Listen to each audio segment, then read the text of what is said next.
So today on Booner School, as I said before, I was telling you a little bit, I was going to start working some angles on scrapes for you and showing you kind of what we do. Well, I found the perfect scenario today. I'm out here shed hunting, and I never come into this bedding area. I just never do.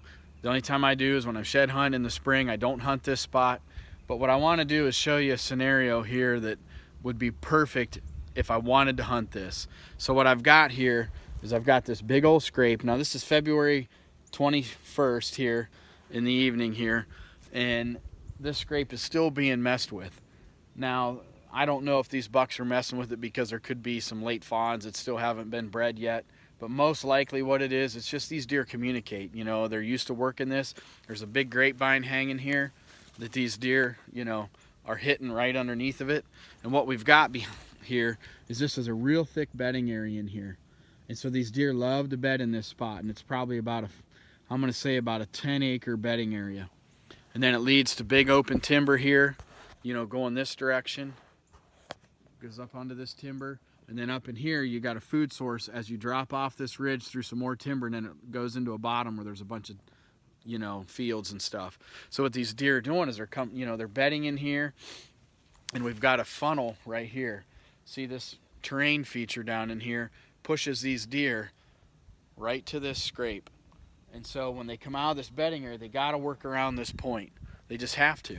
And same here, unless they want to go directly over, but with the right wind direction, you know, which here would be a south-southwest wind, which is your typical wind most of the time early season or going into the pre-rut.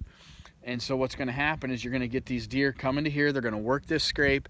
They're going to head up into this more open timber and work their way out to those fields. So this scrape is 75 yards out of the major bedding area. This is a primary scrape.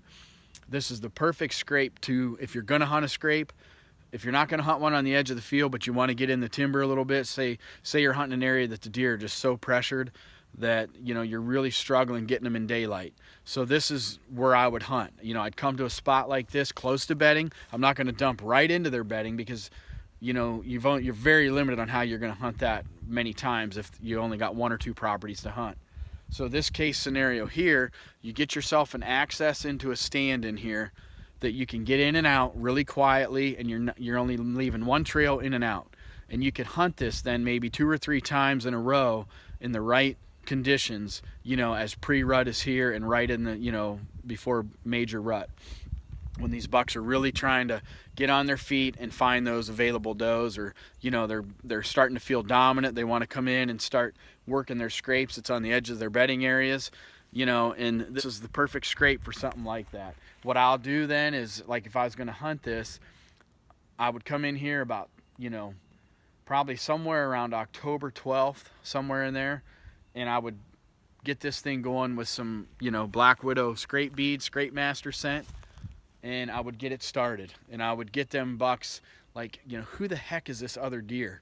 You know, and I'd even put maybe a little bit of doe matriarch in there, because these does get very territorial too. And a lot of people don't understand just how edgy big adult does that are used to having these areas can get over their territory. So if you start fooling with them and you start getting another big doe sent in here, now what you got to be careful is you can't do this a lot. You can't come in here constant and do it. So what I would do is I'd come in, you know, about 3 weeks before I want to hunt it, 2 to 3 weeks. I'd start it, I'd get it going, I'd have my stand set and everything, and then I'd get out. Then right before I'm going to hunt again, I would slide in, I'd work it, and then I'd start hunting it. Because, you know, and I would try to time it with the good moon phases, to where, like, if you look at your moon guide and you can see that, you know, like the red moon, where your moon times where the moon is rising or falling at those perfect times of day, like an hour before daylight or dark. That way it really can trigger, or like an hour after daylight or an hour before dark. Those are the rising and mooning, those rising and falling, you know, moon times really trigger deer movement. And I'm a firm believer in that. I really am. I've seen it happen way too many times.